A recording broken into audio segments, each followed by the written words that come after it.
And we're back with another episode of the Cosmic Crossfire. This is Gerald coming right back at you here.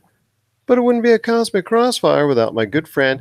He is the man among men when it comes to Rob McCallum Films. You got to check out everything that's going on today at robmccallumfilms.com.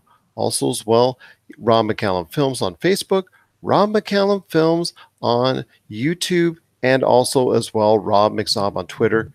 Is my good friend. He's a jolly fellow today. It is Rob McCallum. What's up, man? You say jolly like I'm kin to Santa Claus or something.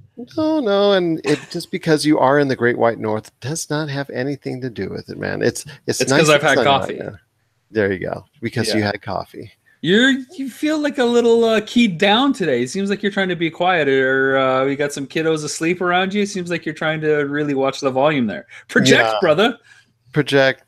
But yes, I am trying to watch out for the little ones. They are dreaming away. They're in the dreaming place. Okay, I get it. Well, I'll do all the loud bellowing as much as I can and try not to get you keyed up. Oh my goodness! Yes, I never knew.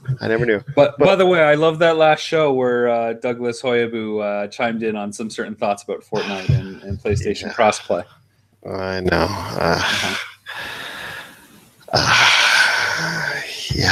Yeah. Okay. Another defeat. It's all good. But Rob, we're here to talk about pop culture, and you're the man to talk about it. So pray tell, Rob, what's in your mind when it comes to pop culture? Well, today's episode is going to be a little bit like the lightning round, but I did want to start things off by kind of offering an open invitation for any people that are interested in research, any filmmakers out there, any investigative journalists that have a topic in mind that they're just dying to kind of see get made into a documentary, maybe a 20-minute short, a half-hour short. I want to talk to people that have a burning desire to tell a story from a certain point of view that, if possible, ties to the world of pop culture or could be universally driven. If you've got an idea, me and my team, Rob McCallum Films, Pyre Productions, Creative Dynamic, we want to talk to you guys and basically help be a part of that process. We've got a lot of films and series out there. We've got a lot of the award hardware on our shelves, and we kind of want to do more and be involved in more. And we've started to shepherd a lot of other filmmakers and consult and work with them on their projects to get them to the next level, to make things happen a little bit faster for them and for us. So if you've got a great idea, reach out to us through social media, through Pop Culture Cosmos. Listen at the end of the show. You'll get all the hits and where you can send all your inquiries to, and we can just start talking back and forth. And maybe you've got a great idea and you've got a bit of skill and talent, and we can come in with a little bit of finances. We can come in with a lot of help and a ton of experience to make your idea the next great reality. So hopefully we can talk about that as it evolves over the next few weeks and shows. But this is the kind of platform that we're going to start to introduce and work with. And we've already got one filmmaker that we're working with who's got a really exciting idea, and he checks all the boxes. And for fans of people that like Nintendo Quest, this will be something a little bit in your wheelhouse. Same with box art. So it is somewhat in the video game sphere. Well, it is in the video game sphere if we can make everything work. So right now we're excited by that one. That's funny because you're like, well, if it's kind of, if it's Nintendo Quest and box art, there's really not much stuff as far as that's concerned. Yes, Gerald. Yes. Coffee. Get it in me. Yes. What's next, my friend? Well, let's talk about Mission Impossible. We're on the precipice of another big Mission Impossible movie come out. And once again, headlines are talking about the massive stunt that's going on in this film. And this is I think 25,000-foot halo jump that Tom Cruise does in this film. Now, this is on the heels of massive stunts that he's done before, where I think in MI2 he did that freeform rock climbing, the John Woo film. I think it was Ghost Protocol that he was outside of a building climbing up and down it. Bond has had its fair share of stunts too. I think the one that springs to my mind is the opening of GoldenEye, the bungee jump off that one dam, which seemed crazy. Are these stunts staples of these big action films, or are they icing on the cake?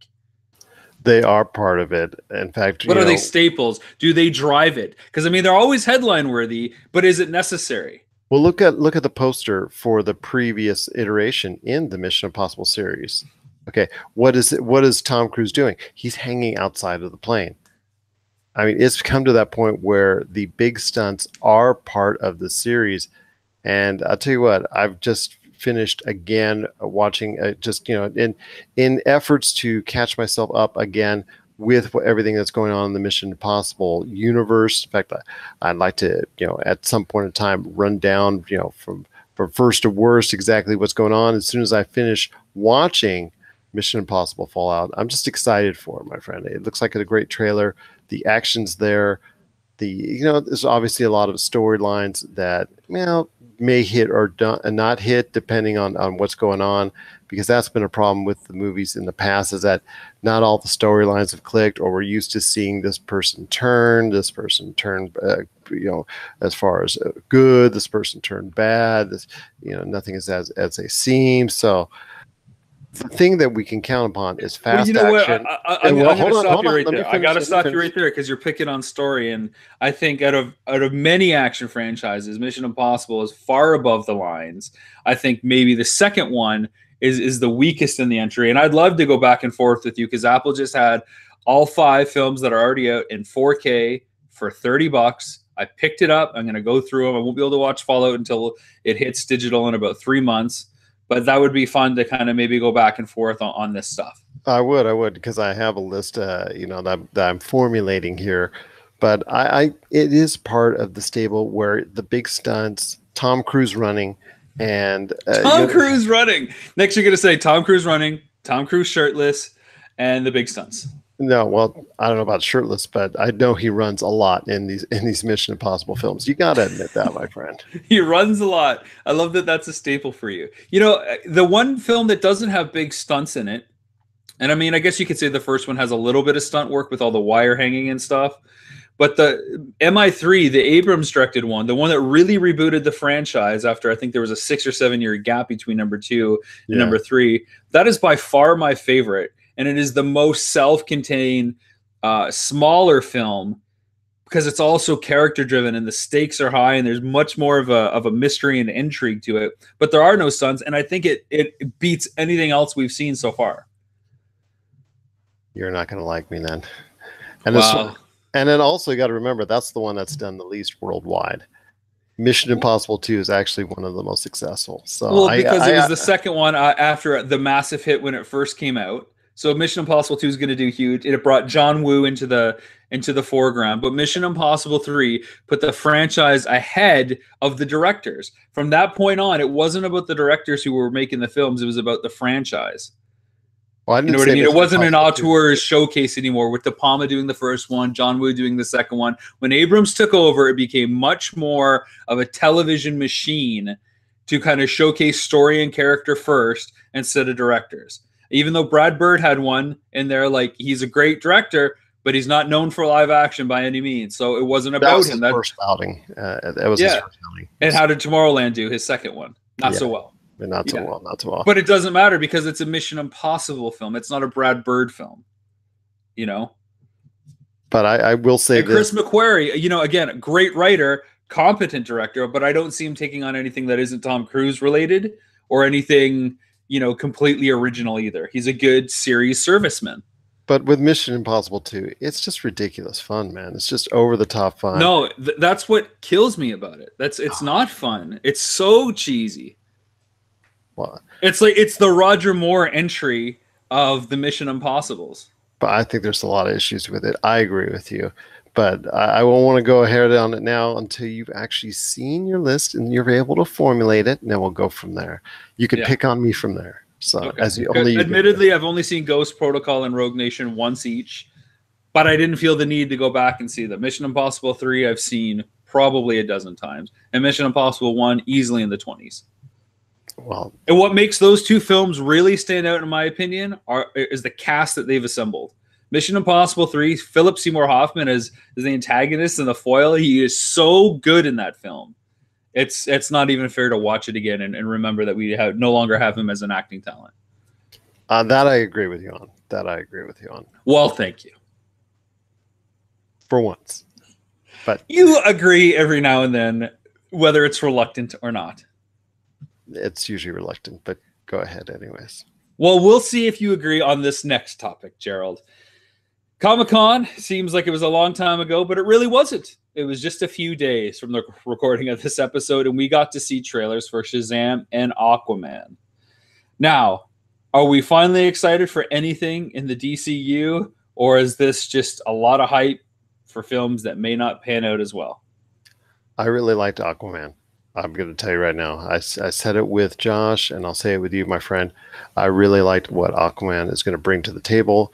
It looked like an adventure that is worth taking, that's worth watching. Yes, the CG was just overflowing throughout the entire trailer, but I enjoyed it. And I really have a lot of interest in seeing what Jason Momoa's character. Yes, it is the dude bro. Hey, it's like he's just come off the beach with a surfboard in hand and whatnot, but it looks like an adventure worth following. Shazam, not so much. Really? Yeah. Because I thought there was a nice charm about Shazam that a lot of films don't get. It's really hit or miss. And maybe the trailer had more of the hits that we might see in the film than the misses. And of course, you're not going to showcase the misses. And that character is a really strange character. So it's an interesting one that they're going back to. Of course, the name for him isn't always Shazam. It's also Captain Marvel. So that's an interesting conundrum that DC will have to reconcile at some point to see if it actually comes up. But it's a strange choice to go for a film for the DCU, which is on shaky ground to begin with. And of course, there's the one shot of the Batarang or whatever that's in there as well. So they're tying it to everything else that's happened.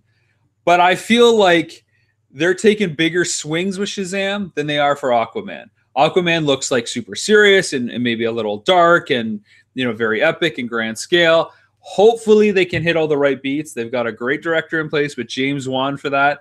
I'm not a huge fan of Zachary Levi for Shazam. I'm not a huge fan of Chuck. So to see him in a superhero role, I don't know. I just didn't really buy it. But I think I can appreciate the risks that Shazam is going for ahead of the can Aquaman hit the expectations and paint by numbers scheme that they're setting up. Because if they don't hit that mark, it's going to be a failure. With Shazam, I feel like there's way more leeway. And if they nail some of those risks that they're taking, it's going to be much more satisfying than an underwhelming battle for the throne underwater. But that I agree with you on because of the fact that... That's two, folks. Who's keeping count at home? For everybody playing at home, that's two. It is a big risk for DC to even venture out with the Shazam character, especially after all the failures that they've done so far. But... it's like I said, I'm not exactly enthralled by it yet, but that doesn't mean I won't be. That doesn't mean it won't come off as a really funny, really light, really great adventure.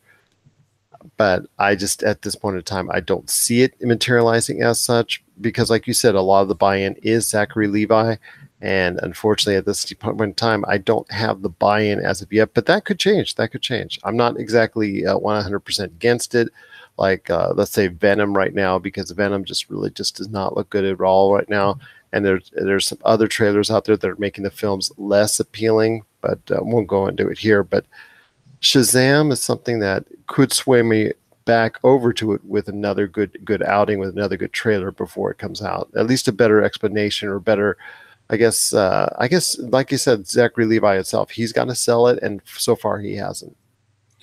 It'll be interesting, too, when we get the first look at the Green Lantern Corps trailer, which is supposed to be like a buddy cop film between Hal Jordan and rookie on the street, Jon Stewart. I'm not typically a fan of that kind of genre, but if they go cosmic and interesting, and the case at hand has the power of a Mission Impossible with a little bit of that John Constantine dark flavor that the DC universe can draw upon. And hey, there's a ton of Green Lantern material that is really quality, courtesy of Jeff Johns, who stepped down and is doing his own thing and part of Green Lantern Corps, of course. Then it could be really good. But initially, when they announced that it was a buddy cop film, just not super excited about that. Well, this leads me into asking you this question. When it comes to the overall DCEU, how many more mistakes or how many missteps do you think Warner Brothers is going to handle? Because they can only write so many blank checks for this franchise. And, even if Wonder Woman 2 hits again, you still got to have at least another 2 or 3 that actually meet expectations before you want to continue this whole thing going forward. ultimately, I mean, they can continue doing it because they've merged with AT&T and have more money than exists on the planet yet. So as long as they want content, they can continue doing this. And even if they lose at the box office, their own streaming app and HBO can have the rights to these films, and they're doing well on digital and Blu-ray because people are curious enough to keep looking at them. Unless you're putting out a piece of crap like the first Green Lantern film, like even Man of Steel, Batman vs Superman, and Justice League, they did considerable money, even for what they cost. They were profitable films. So if they're profitable, they will continue to make them, and they've got the coffers to keep doing this stuff. Ultimately, if they push the pause button on building this extended universe, they can continue just doing a bunch of solo outings like Marvel did, where they're not tied in anything. And then if they feel like they have something, they can choose to rope the characters in the films that work together in whatever way. Shazam didn't have to have that battering. It could have been a standalone adventure. And if it did well, have Shazam in the next Batman film or whatever the film is. And because it's been established, it's fine. Not everybody introduced has to be in the big kind of build-up thing. So that's one strategy. The other strategy is if you're going to push pause, then you go back to focusing on the big three: Batman, Superman, Wonder Woman. And you can rework Superman and Batman as many times as you want. The audience will always be hungry for those two characters. I agree with you on that. And let me ask you this. I know we've touched on it in a roundabout way, but like I said, I kind of like that dynamic between the Batfleck and of Gal Gadot's Wonder Woman. Ben Affleck, I should say, instead of just the Batfleck. But your thoughts on Ben Affleck as the Batman, if we were to be given a solid script, a decent plot, do you still think he should be going forward someone that is maybe of interest when it comes to the Batman character? Because I don't think he's the best Batman, but I certainly don't think he's the worst. I think he's a really great Bruce Wayne. And I think Batman and Bruce Wayne are two different characters. That I agree with you on. If people have an issue with him being Batman, one thing that DC might want to explore is the Batman Beyond scenario, where Bruce Wayne can no longer go on because of an injury, because of age, and at that point he mentors somebody as the new Batman. So in Batman Beyond, Bruce Wayne is still kind of in charge, and Terry takes up the mantle and puts on the cape and cowl and becomes the new Batman for Gotham. Could we not see that same role? It might kind of minimize the role of Alfred, who's that kind of voice of reason in that kind of scenario going forward, but you could still have Ben Affleck in the mix as that kind of overseer who's no longer in the field of duty, but still as a presence. I think he's fine. I didn't have any major issues with him. I didn't have any major praise for him, but I didn't have any issues for him either. Yeah, same here. It's just not like he's done a terrible job, because I don't think he's the reason why. I would have really liked to see him have that whole script to himself where he could have wrote, directed, and starred in, because when he has that freedom, we've seen with films like The Town and with Argo, he can really nail it. But it's got to be like his telling. It's got to be, his deal. And when you start minimalizing that because you're worried about box office returns, you're not going to get what you want. Yeah, I agree with you at that point. That's 3 for 3, man. 3 for 3. It's an odd day in the pop culture cosmos. Whatever corner of the galaxy you're in, strange things are afoot. Castle Rock is now streaming for free on Hulu, at least the very first premiere episode. And I was actually able to check it out in Canada because my Apple TV account is an American one. I can't watch any Hulu because it won't stream outside the continental US. But I was able to check out episode 1 of the much anticipated Stephen King, J.J. Abrams anthology series. And I was kind of shocked to discover that it's not an anthology where every episode is standalone. It's actually an ongoing story. So maybe every season will be standalone as they go forward, or maybe just arcs will be 2 or 3 episodes. I'm not sure. I did get to check out episode 1. Did you get a chance to view it? And what were your thoughts if you did? I did. It moved a little slow for me as far as the pacing is concerned, but I don't know what to say. Dealing in and around everything with the Shawshank Redemption, because I have such fond memories of that movie. I was hoping for a little bit more inferences from all different aspects, or many different aspects, or even some other different aspects of the actual world of Stephen King, because you see so much of it in that opening sequence. As far as the title sequence is concerned, you see so much of it being involved in there. Just, people are just going over that just for nooks and crannies and secret things that are in there that are hidden in that title sequence alone. So I was hoping for more of that, maybe one character or a couple characters, or even some inferences, even more into this story that's right now centered mostly around what is known as Shawshank Redemption, Shawshank Prison. Yeah, so for everybody out there who hasn't taken a look at it, the first story seems to revolve around present day Shawshank, which is really interesting since Shawshank Redemption took place decades and decades ago. I like that they're not doing a lot of fan service with these Easter eggs and callbacks, because it lets what's happening now be its own thing without having the crutch to rely on those winks to fans to get them excited about what's going on. I thought the reveal that everything was with Shawshank with the car, the side of the car's decal, I thought that was really cool. I'm like, oh, okay, that's cool. And then to think about, okay, what has happened at Shawshank for the years that have happened since we saw Andy Dufresne make his escape in the Shawshank Redemption. I thought it was great. I think the pacing is actually pretty typical of Stephen King. It felt very much like his novels. It's drawn out. There's a lot of character work. There's details. There's a lot of questions that have already been posed, and a lot of kind of mysteries, and the threads are starting to go really wide, and at some point they're going to start converging back. I won't be able to watch them because I live in Canada, of course, unless they offer it up as a season pass on iTunes, which I don't think they will until the end of the first season. So be it. I thought it was good. My wife and I had a chance to watch it. She thought it was cool, and we were both equally bummed when episodes 2 and 3, which seem available, were not available to us to watch. So I think it's an interesting thing. I think the only reason I'm watching it is because of the Stephen King, J.J. Abrams, and all the pre-build up. I'm not upset that I won't be able to watch 2 and 3 and have to resort to illegal piracy or anything like that to get that fixed. There's enough to watch, but I do think it's worth checking out to see where it goes.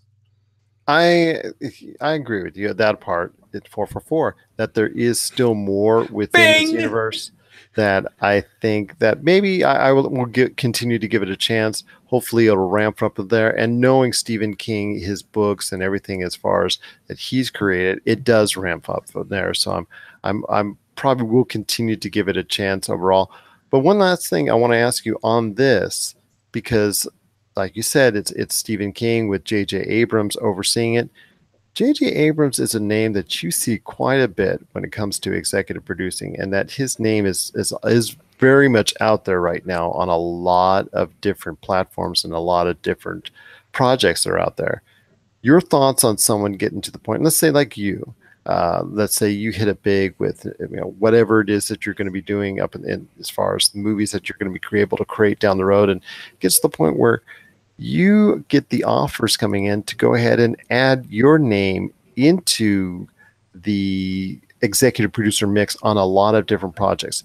Do you think it dilutes your name when you're just going ahead and throwing out? Because as you see, when he's attached to one of these projects, that's the first thing that they blurt out when it comes to whatever it is that they're trying to introduce. Well, they've got to blurt it out, right? Because there's not only is it costing you money to have somebody like that involved, it's something that's very marketable. And because it is out there, if you like his films, if you like his TV stuff, then you might be inclined to like this. So it's just smart marketing. I'm not sure that it dilutes it. I mean, you could put Spielberg in the same category. He's attached to all the Transformer films as an executive producer. Every Jurassic Park or Jurassic World movie, he's attached as an executive producer. His role is kind of always up in the air, depending on what it is. Now, Spielberg's a very hands-on kind of guy. He likes to really get down in the dirty in the trenches. If the teams allow him to come in, and why wouldn't you? I don't think it dilutes it. I just think it's these people are busy, and I get that. And I would love to be in a scenario where, like I said at the top of the show, where I can work with a bunch of different people, get their projects out there, like this other kind of video game project I'm working on. You don't think in the marketing we're going to say from the director of Nintendo Quest comes this other video game thing? Of course we are. We have to. We absolutely have to. And it doesn't mean that it's going to be on the same quality as Nintendo Quest or the same idea. It could be better. And hopefully it is. Hopefully everything I keep doing is better than the last thing I do. It is who I am. I don't think Abrams is ever going to sign on just to get a paycheck, because he's going to have to be involved. I'm not saying that is the case, but I don't know why you would when your name is always on the line. Okay, that's just I wanted checking because like Steven Spielberg, J.J. Abrams is his name is all over the place when it comes to executive producing projects, and gets to the point where you got to ask yourself, is he actually able to have the time to go ahead and be a part of these projects, or is he just doing it to sign his name off so that he can get extra pub and extra notice from the individual fans out there? Well, he was reluctant to take on episode 7 and episode 9 because of the number of commitments that he had. And I know he dialed back his work that he was doing as an executive producer on Cloverfield Paradox, the Netflix kind of straight to Netflix thing that came up as a result of having to jump on script duties and stuff for the Star Wars stuff, as well as the Trek universe. You know, he's really dialed back a bunch of other things in order to favor some other opportunities that have come his way. So I think what he's learned is you've always got to keep a little extra wiggle room and keep the door open. And he's a guy that really holds family time as a priority. When the weekend hits, his phones go off. He doesn't pick up the phone from Friday at 5 p.m. until Monday at 10 a.m. So I got to respect a guy who can shut off that easily and just kind of get back to it when necessary. So I think he knows what he's doing, and I think he is involved in all these things. And good for him to have the opportunity to do so. Yeah, fair enough. Fair enough. You would know more than I on that subject, so fair enough indeed. Well, we'll agree on that. 5 for 5. Ting. The Deadwood movie is officially greenlit, Gerald, after years and years, and I think we've even talked about it once or twice on the Cosmic Crossfire and the PCC. It is officially greenlit. In the interviews, as a result of the press going around about it, it's interesting because why season 4 never happened. It finished after 3 seasons with, somewhat of a lackluster finale, even though the showrunner said, when he wrote that last episode of season 3, he knew that was going to be the series finale because season 4 discussions were up in the air. And I thought it was really interesting that season 4 never happened because the showrunner did not want to do an episode cut. So they offered him to do season 4, but with a reduced episode count, and he said no. What do you think about that decision to go from, I think it was 10 episodes per season, and I think he said they wanted him to do 6, and he said no. That's a nice luxury to have, is when you can go ahead and say to an HBO, sorry, this is the way I'm going to tell my story, and if you want it differently, then I don't do it. So it must be nice to have that kind of luxury, because a lot of people in Hollywood would have taken the money. But at this point, he's doing a movie. So it's a 2-hour movie and still not the 10 episodes that he wanted to do for season 4. So but who's really won here? But he's still done it because I think there's enough of a fan interest. I know the stars have talked about it periodically over the years, and I guess there's still enough interest for Deadwood to actually bring this movie to life, even though it could have just died. And the thing is, at least it's going to be on HBO where they can promote it right, and there's a specific type of viewer that might still be interested in it. If it came to the big screen, I really think it wouldn't be all that very successful. Well, that's what it's doing. It's going to the big screen. It's going to be a theatrical release for the film. Okay. I thought it was going to be HBO, and it's a 2-hour movie. Maybe, I don't know. I can't imagine it being much more, given that it's a theatrical release. And it's essentially like 2 episodes of a season. So he went from possibly 6 to 2. Now, that said, Game of Thrones is ending. Westworld season 2, from what I read, isn't doing that well compared to season 1. This film could be a nice backdoor pilot to actually commissioning season 4 of Deadwood. If we can get the fan interest, if the numbers are there, can we actually get enough acclaim and interest to greenlight Deadwood coming back, like we've seen so many other sitcoms from the past actually come back? Can Deadwood come back and be another premiere show for HBO for maybe 1-2 seasons at the 10-episode run? Can this movie jumpstart it? And I think that's what's going on, because it doesn't make sense any other way in my head to want a 10-episode run, to turn down a 6, wait 10 years or whatever it is to do a 2-hour movie. Well, I you know what? It probably is the HBO's way of feeling this out, but I thought it was just going. That's another one we agree on. But I thought it was just going to HBO. But you're right. If it's going to the big screen, then that's the ultimate test to see if it's actually still interested in it. You mentioned the other things as far as Westworld comes to mind. It's so funny because is so polarizing and dynamic, even more so than season one, which is actually very polarizing in and of itself. But look at all the Emmys it garnered. It garnered over 20 Emmy nominations by itself, which is kind of funny because the fact that one certain group, in this case, the voters for Emmy, just really are interested in it and like what they're doing, but yet the fan interest is just all over the place on where the series is going, because it does so many things to just like get the emotions out of you, whether it's good or bad, from watching the second season. Well, again, no HBO Go in Canada. I haven't been able to catch up on it. I did like season one. I thought the last couple episodes were starting to drag on and not ask big enough, interesting enough questions. And everything I've read about season two for Westworld is a very, like you say, polarizing and up and down. It's going to garner those Emmy nominations for a bunch of reasons, whether you like the content or not, because the technical prowess that they're producing the show at deserves to be recognized in the awards plateau. Like, it is just top-notch filmmaking. And again, whether you like the content or not, you have to say that is good production. And that's why they're going to get some nominations for sure. Oh, I agree with you. It's probably one of the most well-funded this series is the that's most out there. agreeable show ever. I know. Well, I'm trying to be nice, but it is probably one of the most well-funded, if not the most well-funded show out there, maybe save for The Walking Dead or something like that. But yeah, there are very few shows that get that kind of bump up with the production, with everything, as far as it's almost like being in a movie each and every time, with the kind of cast, the kind of expense that they're going through. And it all depends on the ratings, man. As long as the ratings keep going for it, that are even anywhere close to the ballpark of Game of Thrones, hey, you got to stick with it. You got to stick with it. Speaking of HBO, their chief, Casey Bloys, has come up with a big statement since they gave some earnings reports and kind of a preview of what's going on.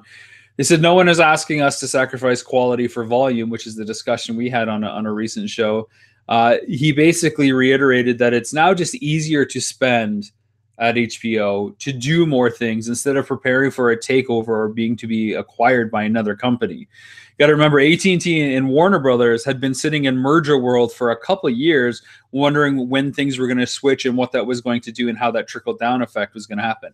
That's happened now. You don't have to worry about the watchdogs, keeping an eye on you and looking over your shoulder every 10 seconds. Now, I don't know what that does for accountability, but it also makes it easier to spend money and take those risks on something that might not be a hit, because it's not going to dilute the company value if you were to start a new show. If you were to greenlight Deadwood and it fails, that's going to tank the net value of the company ever so much. So it's easier for them to spend money. That doesn't mean they're going to do more volume for quality and compete with Netflix. So that was interesting that comes back based on our talk that we had, wondering where it was going. And related to it, I guess 4 out of 5 Game of Thrones spinoffs that we talked about have been axed as a result of this. So clearly they aren't looking for volume for known brands. They just did not go well. So obviously that prequel one is probably still the front runner, that's set 1,000 years before the events of the current series. And that's pretty cool. It's just crazy, man. 5 different ones that are out there, and if I was AT&T, I'd say, you know what, hold the phone there, so to speak, pun intended. So, but I'm glad that they're still sticking with just one, and we'll go from there. If there's a need for it, they can always bring the other ones on later. Speaking of TV coming back, like Deadwood, we mentioned, of course, the series reboots. We got Murphy Brown is coming back, Will and Grace, Roseanne came back, and the Connors now. There is talk about a Frasier reboot with Kelsey Grammer. Now, Frasier is this show that it obviously ran for 11 seasons, brought in tons of Emmys. Kelsey Grammer played the character of Frasier Crane between Frasier and Cheers longer than any other character has been played in television history. And now Kelsey Grammer is listening to pitches on how to reboot the character, whether it picks up in Chicago, where he left Seattle at the end of the show run to go live with his girlfriend and follow her life, or whether it's going to stay in Seattle or maybe back to Boston or whatever it is. What are your thoughts on a Frasier reboot? I'm not enthralled by it, man. It just, like you said, it's been a character that's been played out for so many years. He's garnered so much acclaim for it, and rightly so, and deservedly so. But at this point, does everything have to come again? Does everything have to come back again and be a reboot of something? And just let's get some more original ideas out there.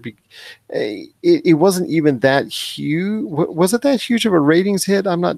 It was a big hit for NBC. It was part of their Thursday night lineup. Yeah, so I guess by default it did garner a lot of viewers, but uh, I don't know, man. I don't know as far as I'm a big fan of the show. I liked it when it was on. I didn't get to check every episode at that point, but when it came to Netflix as a full on series, I watched the whole show, like the entire every single episode, probably 2 or 3 times. So I'm a big fan of the writing. I think it's incredibly clever. I don't think it's humor for everybody. I don't think it's everybody's cup of tea, but I think it's an excellently written show, and I think they did a lot of character work. I think it's going to be really challenging to deliver that quality of material again and improve upon the character arcs that they had established over that 11-year run. So I'm wary about that, but I'd love to check out another season of Frasier. I think that would be great. Well, it's worked so far for Will and Grace and other shows, so we'll have to. But the streak is over. We finally disagreed on this episode. Well, yeah, but I'm not a huge fan of Frasier. I found some shows interesting. I will give you props on the fact that it does do a lot with character progression, as far as there was the relationship there. Well, will they or won't they get together? That finally worked out in the end. But yeah, it just at this point in time, I think the character has had a lot of time under the sun when it comes to TV. Maybe it's time to put that thing to bed. But then again, like I said, all it takes is one great idea. And you know what? People could be loving Frasier Crane once again. Cord cutting is accelerating. That's all the headlines have read for the last week and a half or so. And we've talked about this over and over. And then it's not that I had an epiphany or anything, but I thought, is it really accelerating? I think it's really just a switch, because we're still dependent upon that pipeline into our house. They're saying 35 million people will not have cable within the next 7 years, which doesn't sound like a huge number to me, but maybe, 5 million per year times $100 for a cable package, it's $500 million that's gone per year. I just think it's switching, because most of the cable companies are in the broadband delivery service anyways.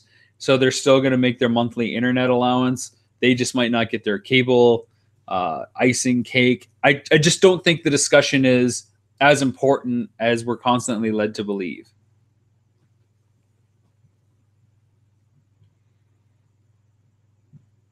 Yeah.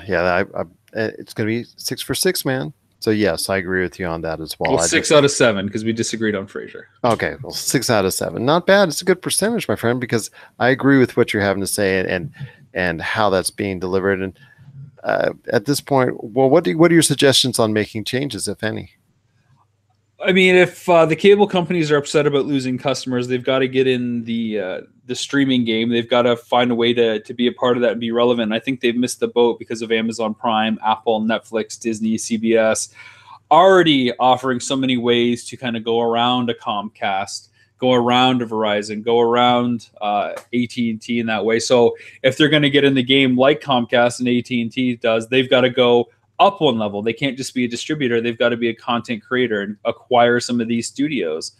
I would look at Verizon as a chief example, and look at Apple too, who are trying to come in and basically create the content and control that distribution outlet. So I think that's the way to negate some of what's going on, but we're still going to have that storm of options coming at consumers that is only going to continue to get cloudy and murky to navigate while people try to find what to watch, knowing that there's so many good options out there. So I think it's less about cord cutting and why we should care about that, and more about option sorting and how to stay relevant within the glut of content that we're getting.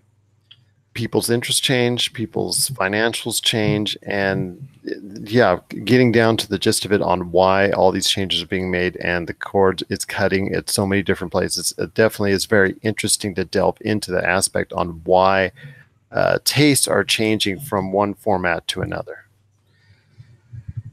Comic-Con had a lot of great things to showcase, and we've all been, privy to the fame that Pokemon Go started a couple years ago, and Jurassic World Live, I think is what it's called, where you can actually hunt down dinosaurs in the wild. But there was a new game that came out and debuted at Comic-Con that seemed really interesting, and that's Ghostbusters World AR. I don't know if you've had a chance to take a look at what this is, but essentially you go around with your phone and you catch ghosts in places. And there's a few little twists that this game does to make it a little bit more interactive, and there's some risk involved. First, you've actually got to scan the area with your PKE meter. So you can't just drive around or walk around hoping to find a ghost.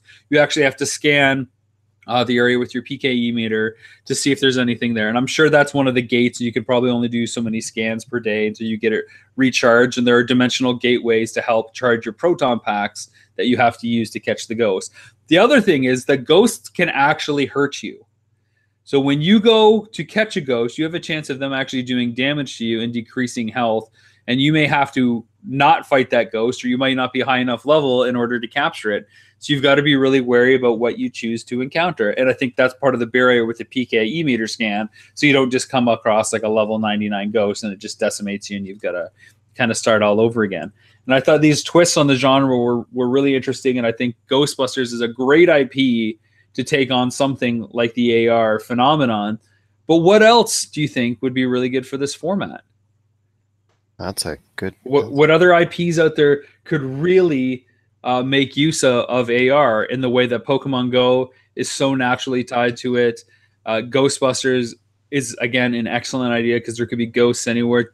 Jurassic Park, a little bit of a stretch in my opinion, but who knows? Well, I'm surprised I haven't seen a Minions type deal as far as anything related, because of the cute nature of the Minions as far as find the Minions. But that would be more like a passive adventure as opposed to what you were talking about with Ghostbusters, where it was really more interactive than just go ahead and catch and move on, like what you're going to do most of the time in Pokemon Go anyways, until you get ready for the battles and whatnot. So I kind of like that idea with Ghostbusters. That would probably be something that I want to think about as far as what type of similar type of IPs that could work on that level, where there's not only just a passive adventure, but a challenging one that's interactive, that invites you and gives you real, I don't say real world consequences, but gives you real in-game consequences if you don't do everything as planned. Yeah, I thought it was a really nice step up from sort of like, here's a freebie. If you just walk to it, you get it. You have to really strategize about how you're going to take it on. And the other thing about the Ghostbusters World AR game is it not only takes into account the original Ghostbusters IP, but also the real Ghostbusters cartoon, Ghostbusters Extreme cartoon, and of course the reboot Ghostbusters that came out. I think it's now being called Ghostbusters Answer the Call. I think it does have that, although it did appear this week at the week we're taping this on FX television as far as the broadcast network here in the States, and it was just listed as Ghostbusters. Yeah, if you look at the posters, and I think on Netflix here in Canada, it's Ghostbusters Answer the Call, and that's how it's being referred to as in other media as well. So that's interesting that distinction is coming out. And of course, there's still a planned Ghostbusters animated movie or series in the works, which I think could be really great, because Ghostbusters, much like Batman and much like Scooby-Doo, have a lot of great crossovers that have happened in their history. So who knows what the animation side of things can do on that. But I think it'd be really interesting to see if we can come up with another great IP for the AR format that could top Ghostbusters or Pokemon, because those two are so genuinely intrinsically connected to the kind of thing that really supports that genre. I think it's great. Now, I think that was probably one of the best ideas and best uses and best ways for something that's been around for a little while now. In fact, I remembered at the onset of the PlayStation Vita, where it had its own AR type game, but this actually is probably the best use for the best use for it overall. Last thing I want to touch upon is something that everybody's talking about as well, and I know you guys have touched on it too, is the James Gunn firing. On the Hollywood Reporter, we saw a big article as soon as it happened. Somebody discovered tweets from 10 years ago where James Gunn was being insensitive and saying things where at the time he thought he was being shocking and leading and provocative. Disney fired him from Guardians of the Galaxy 3, presumably anything else that's going on, which is a huge loss to, I think, the MCU, regardless of what you think of the tweets and all that, because Guardians of the Galaxy was becoming that front-runner franchise, and it seemed that he was poised to be part of all the future plans of Marvel as a result of that. What do you think about his firing, and what kind of world are we living in now where somebody can dig up something from the past 10 years ago and use it to change the way things are going now? Is there a fine line? Have we crossed that line, and being respectful to the comments that are made that which were sensitive? Was it fair for James Gunn to be fired? A lot of stars have come out and spoke on his behalf, which we haven't seen in any of these other cases. Is it a case by case scenario?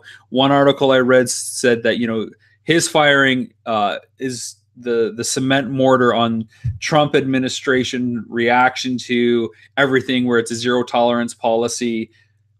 What are your thoughts on this? And it's different from the Roseanne Barr issue when it concerns the fact that she said this thing. She said recently. it now versus 10 years ago. But Disney's looking at it as, this person said these things. It doesn't matter when. And that's a shame, because he is such a talented director. And you're right, he was going to be a big part of the Marvel Cinematic Universe going forward, unless that petition works and he's able to be brought back. But I think it looks very doubtful at this point. And what does Disney do, right? Like, this guy made these comments that they're not happy with, that isn't in line with their moral code. They don't fire him. They send a massive message for the next time somebody does say something.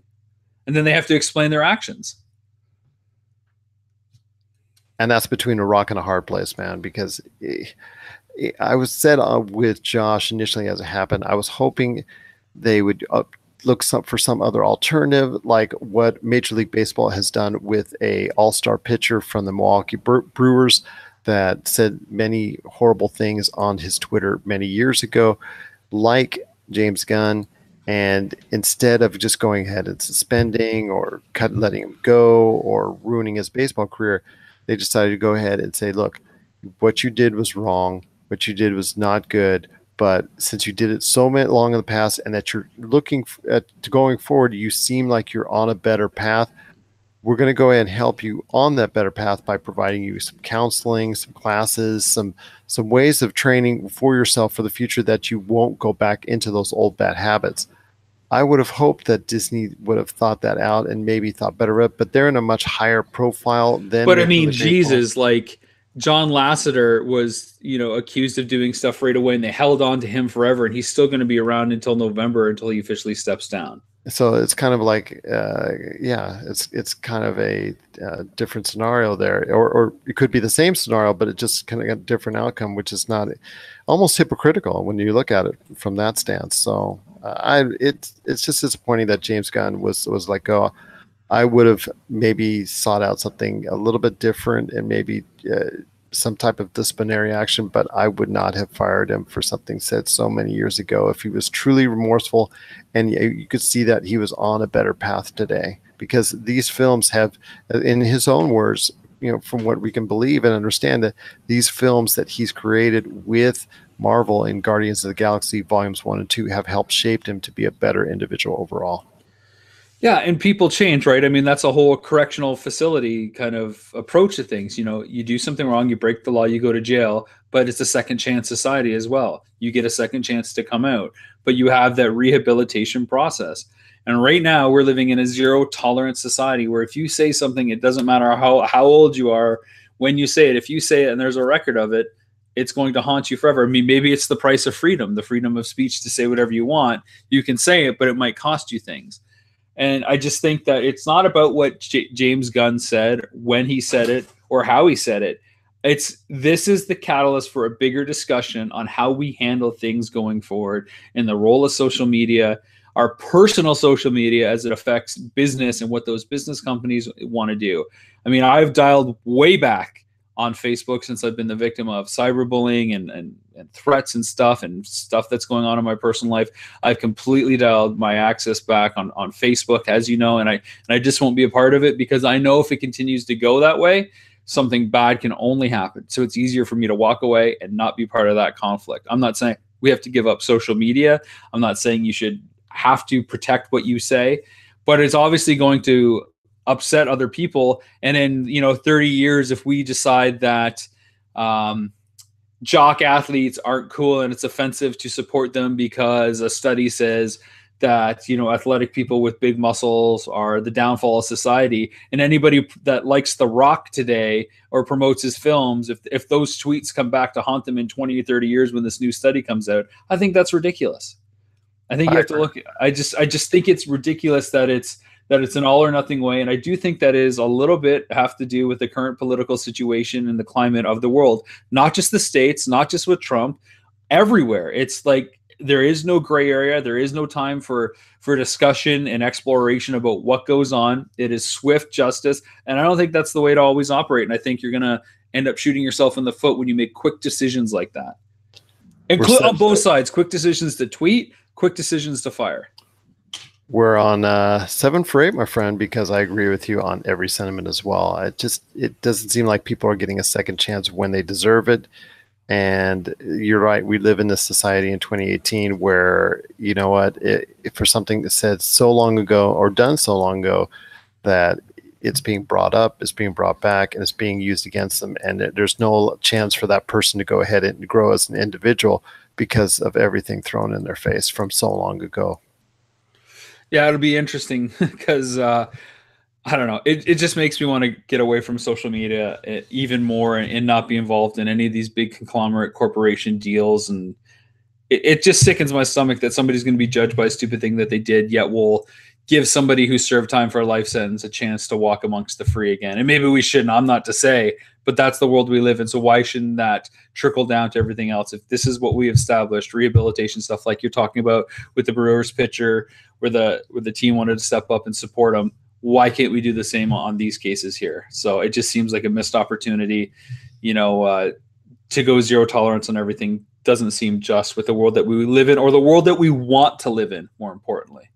Yeah, exactly. And there's so many still controversies to come up, because as long as Twitter and social media, Instagram, Facebook, what have you, are still structured the way they are, then these type of things are going to be happening, because people just go ahead and blurt out the first thing they think of, and they don't really think about what they're going to be able to say and who they're communicating to when they go ahead and hit that publish button or hit that send button. Well, there was a lot of topics to cover, and that'll do it for another episode of the Cosmic Crossfire. And I hear that we're also in the Century Club for the PCC, which is really nice. And that's what I wanted to say at the end. Been a great run, my friend, and I cannot thank you enough, and Rob McCallum Films enough, for everything that you've done for the Pop Culture Cosmos. Pop Culture Cosmos, 100 episodes. Seems like a lifetime away since you and I sat in that coffee shop. I was going to say, who would have thought that one meeting, the only meeting we ever had about it at that Starbucks in Vegas, in Summerlin, led to 100 episodes of content, plus, I don't know, 30 some odd episodes of the Cosmic Crossfire. Exactly. Although it wasn't a Starbucks. I'm going to have to disagree with you. It's a Starbucks-like place. Oh, was it Coffee Bean? No, it was like a... I think it was Coffee Bean. It was Coffee Bean? Okay. I'm pretty sure it's Coffee Bean. But either way. One of those upper class bougie coffee places where there's too much froth and foam and whatever. I do want to give a shout out to John Schnepp and his family. John Schnepp recently passed away from complications due to a stroke. He was the director of a documentary called The Death of Superman Lives, What Happened. It was a pop culture documentary that looked at the Nicolas Cage Superman that was supposed to come out with Tim Burton directing and Kevin Smith writing. I interviewed John when he was making the promotional rounds for his doc on the trenches. He didn't know me from anybody. I reached out to him. We got to talking, and it was one of the better episodes. I thought I was actually pretty excited to talk to him, and I was really unfortunate to hear of his passing recently. So best to his family, and check out the episode of me interviewing John Schnepp on the trenches when you can. And you know what? We'll go ahead and pop it on the rotation as far as the PCC is concerned, and play it on that channel as well. So maybe people can get a little bit better insight into his mind as he saw things, and hopefully get a chance to check out all of his great stuff that he's actually thrown out there as well. Cool. Well, we'll talk to you soon, and I hope everybody's enjoyed the 100 episodes of PCC and all the episodes of Cosmic Crossfire. That's right, but you can always get a hold of us at popculturecosmos@yahoo.com. Also as well, Rob McCallum Films on Facebook, Twitter. Well, Rob McZob on Twitter, actually, and also Pop Culture Cosmos on Twitter as well. Rob, it's getting all choked up, man. Or either that or still the morning. But choked up, man, because 100 episodes, just truly cannot thank you enough for everything that you've done for Pop Culture Cosmos so much. And as always, Rob, is just great to I gotta clear my throat. Rob, it's just great to have you a part of the show, part of the program, part of the Cosmic Crossfire, and of course, right here, a part of the Pop Culture Cosmos. Pop Culture Cosmos.